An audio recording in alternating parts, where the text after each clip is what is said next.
कहते हैं मंदिर में मक्खन की मटकियां रखने पर रात को कृष्ण कन्हैया स्वयं आ जाते हैं और माखन खा लेते हैं, और जिसका माखन उन्हें पसंद आ जाता है उसकी सारी मनोकामनाएं पूरी हो जाती हैं। एक गांव था जिस गांव में गोपी, रामू और मीरा नाम के 3 दोस्त रहते थे। वे तीनों एक साथ स्कूल जाया करते थे और एक साथ खेला करते थे।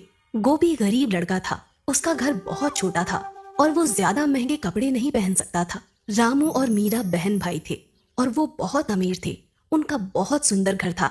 दोनों बहुत सुंदर सुंदर कपड़े पहना करते थे। रामू हमेशा अपनी चीजें दिखाकर गोपी को चिढ़ाया करता था, पर मीरा बहुत ही अच्छी लड़की थी। वो गोपी के लिए कभी कभी रामू के ऊपर गुस्सा हो जाती थी। गोपी की माँ शालिनी बहुत ही पूजा पाठ किया करती थी और पूजा करने के बाद पूजा के प्रसाद का एक लड्डू गोपी को जरूर दिया करती थी। एक दिन रामू, गोपी और मीरा तीनों पहाड़ी के पास खेल रहे थे। वो तीनों अक्सर वहाँ खेलने जाया करते थे। रामू ने एक बहुत सुंदर घड़ी पहनी हुई थी। गोपी, तुम जरा संभल कर खेलो ना, देखो तुम्हारी गेंद मेरी घड़ी पर ना लगे। ये घड़ी बहुत महंगी है, मेरे पापा मेरे लिए दिल्ली से लाए हैं। रामू भैया, आप अपनी ये घड़ी निकाल भी तो सकते हो, खेलते समय अगर उस पर गलती से गेंद लग गई तो। बेचारा गोपी दोनों की बातें चुपचाप खड़े होकर सुन रहा था। वो कुछ नहीं बोला। क्या हुआ गोपी, चलो तुम गेंद को मेरी तरफ फेंको। गोपी कुछ उदास हो गया था। वो बोला, मीरा, मुझे अब खेलने का मन नहीं है, कल खेलेंगे, हम घर चलते हैं। हाँ, चलो चलो घर चलते हैं, शाम भी बहुत हो गई है और मुझे भूख भी लग रही है। आज मेरी मम्मी ने घर में गुलाब जामुन बनाए हैं। चलो चलो जल्दी जल्दी चलो। चलो गोपी, तुम भी हमारे घर चलो, हम तीनों एक साथ रसगुल्ले खाएंगे।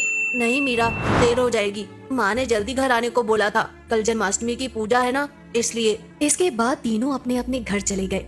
घर में गोपी की माँ पूजा कर रही थी और गोपाल को भोग लगा रही थी। बेटा गोपी, आ जाओ, तुम भी भोग लगा दो, लड्डू गोपाल से जो मांगोगे तुमको मिल जाएगा। गोपी इतना सुनकर खुश हो जाता है। सच माँ, लड्डू गोपाल कुछ भी कर सकते हैं, हम जो मांगेंगे वो हमें मिल जाएगा। हाँ बेटा, वो भगवान हैं, सारी दुनिया वही तो चलाते हैं। आओ, अब जल्दी आओ। मासूम सा गोपी खुश होता हुआ भागकर भोग लगाने लगा।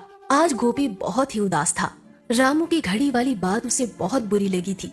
वो अपनी चारपाई पर रात में लेटा हुआ था और सोच रहा था, हम कितने गरीब हैं, हम अच्छे कपड़े भी नहीं पहन पाते और ना ही अच्छा खाना बना पाते हैं। रामू के पास कितने अच्छे अच्छे खिलौने हैं और मेरे पास सिर्फ एक गेंद। गोपी सामने की दीवार पर टंगे मंदिर के अंदर लड्डू गोपाल को देख रहा था।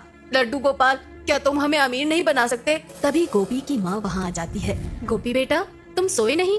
रात बहुत हो गई है, सो जाओ, कल तुमको स्कूल भी जाना है। माँ, एक बात बताओ, तुम लड्डू गोपाल की बहुत पूजा करती हो ना, तुम उनको बोलो ना कि वो हमें भी रामू की तरह अमीर बना दे। ठीक है बेटा, मैं बोल दूंगी, बस तुम मन लगाकर पढ़ाई करो, तुम देखना लड्डू गोपाल तुम्हें बहुत अमीर बना देंगे। चलो अब तुम सो जाओ। गोपी अपनी माँ की बात मानकर चुपचाप सो जाता है। अगली सुबह होते ही गोपी की माँ आवाज लगाती है, गोपी बेटा, जल्दी उठो, तुम्हें स्कूल नहीं जाना क्या? गोपी की आँख खुल जाती है और उसकी सारी नींद खराब हो जाती है। आंखें खुलते ही वो कहने लगता है, अरे लड्डू गोपाल, तुम इतनी जल्दी सवेरा क्यों कर देते हो? अभी थोड़ी देर पहले ही तो रात हुई थी और इतनी जल्दी तुमने सवेरा कर दिया। गोपी ने दीवार पर लगी लड्डू गोपाल की तस्वीर को मासूमियत से देखा और नहाने चला गया। आज जन्माष्टमी है, आज स्कूल नहीं जाना है माँ। गोपी की माँ हंसने लगती है, बेटा यही एक अच्छा तरीका है तुम्हें जगाने का। गोपी की माँ ने छोटी छोटी 3 मिट्टी की मटकियों में मक्खन भरकर एक प्लेट में सजाकर वो प्लेट गोपी को दे दी। बेटा गोपी, ये तीनों मटकियाँ मंदिर के पास एक रस्सी से बांध दो। गोपी ने पूछा कि इन मटकियों में क्या है? इन मटकियों में मक्खन है और हम आज लड्डू गोपाल को माखन का भोग लगाएंगे। कहते हैं मंदिर में मक्खन की मटकियाँ रखने पर रात को कृष्ण कन्हैया स्वयं आ जाते हैं और माखन खा लेते हैं, और जिसका माखन उन्हें पसंद आ जाता है उसकी सारी मनोकामनाएं पूरी हो जाती हैं। गोपी को ये बात बहुत अच्छी लगती है और वो छुपकर रसोई में जाता है और एक मुट्ठी शक्कर अपनी जेब में भर लेता है। घर के आंगन वाले मंदिर में पहुंचते ही गोपी अपनी जेब से शक्कर बाहर निकालता है। लड्डू गोपाल, मैं आपको ज्यादा मीठा माखन खिलाऊंगा, लेकिन आप बदले में मुझे अमीर बना देना। इसके बाद गोपी थोड़ी थोड़ी शक्कर तीनों मटकियों में डाल देता है और मटकियों को रस्सी से मंदिर के आंगन में लटका देता है। माँ, मैं खेलने जा रहा हूँ, मैंने मंदिर में माखन की मटकियाँ रख दी है। बेटा शाम को जल्दी आ जाना, आज जन्माष्टमी पूजा है, गोपी अपनी गेंद को लेकर टहलता हुआ पहाड़ों के पास उसी नदी के पास चला जाता है जहाँ वो अक्सर अपने दोस्त रामू और मीरा के साथ आता था। वहाँ जाकर गोपी की नजर एक फूलों वाले पेड़ पर पड़ती है। गोपी सोचता है कि ये कितना सुंदर पेड़ है, चलो इसके नीचे ही बैठ जाता हूँ। गोपी वहाँ बैठकर अपनी गेंद को उछाल उछाल कर खेलने लगता है कि तभी उसकी गेंद उसके हाथों से छूटकर नदी में जा गिरती है और गोपी को तैरना नहीं आता था, इसलिए वो मायूस होकर वापस लौट आता है। रात को गोपी और उसकी मम्मी पापा साथ मिलकर लड्डू गोपाल की पूजा करते हैं और जन्माष्टमी का भोग लगाकर सो जाते हैं। अगले दिन गोपी जब मंदिर के आंगन में जाता है तो तीनों मटकियों के नीचे बहुत सारा मक्खन डला हुआ था। माँ, ये मटकियों से माखन किसने निकाला है?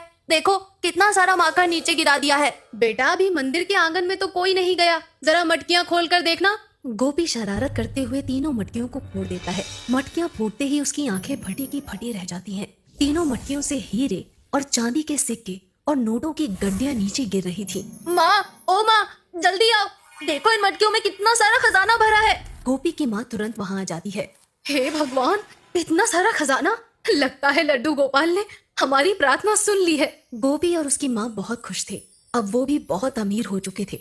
उनके पास बहुत सारे हीरे और चांदी के सिक्के और 2000 के नोटों की गड्डियां आ गई थी। उन्होंने अपना बहुत सुंदर घर बनवा लिया था और सुंदर सुंदर कपड़े भी खरीद लिए थे। गांव के लोग समझ रहे थे कि गोपी के पापा बाहर से बहुत सारा धन कमा कर लाए हैं। अब गोपी अपने दोस्त रामू से भी ज्यादा अमीर हो गया था। अब गोपी बहुत खुश था। कुछ दिनों बाद रामू और मीरा गोपी के घर खेलने आते हैं। दोनों भाई बहन गोपी का घर देखकर दंग रह जाते हैं। इतना सुंदर घर उन्होंने कभी नहीं देखा था। रंग बिरंगी सुंदर सुंदर पर्दे और सुंदर सुंदर खिलौने और बहुत बड़ा प्यारा सा बागीचा। वहाँ बागीचे में बहुत सुंदर झूला भी था। गोपी, तुम्हारे पापा बाहर से बहुत सारा धन कमा कर लाए हैं। अब तुम भी बहुत अमीर बन गए हो। हाँ रामू भैया, आप हमेशा गोपी को नीचा दिखाया करते थे। आज गोपी हमसे भी ज्यादा अमीर हो गया है और उसमें जरा भी घमंड नहीं है। उसने हमें अपने घर बुलाकर इतना अच्छा नाश्ता करवाया है। तुम सच कह रही हो मीरा, गोपी बहुत ही अच्छा लड़का है। मैंने उसके साथ अच्छा नहीं किया, उसकी बात बात पर बेइज्जती की और अपने चीजों का घमंड दिखाया। तुम भी क्या बातें लेकर बैठ जाते हो? जो हुआ उसे भूल जाओ। हम तीनों दोस्त हैं और दोस्ती के बीच में ऊंचा नीचा नहीं होता। तो बच्चों, इस कहानी से यही समझ में आया कि हमें अपना विश्वास कभी नहीं खोना चाहिए। भगवान हमेशा हमारे साथ होते हैं।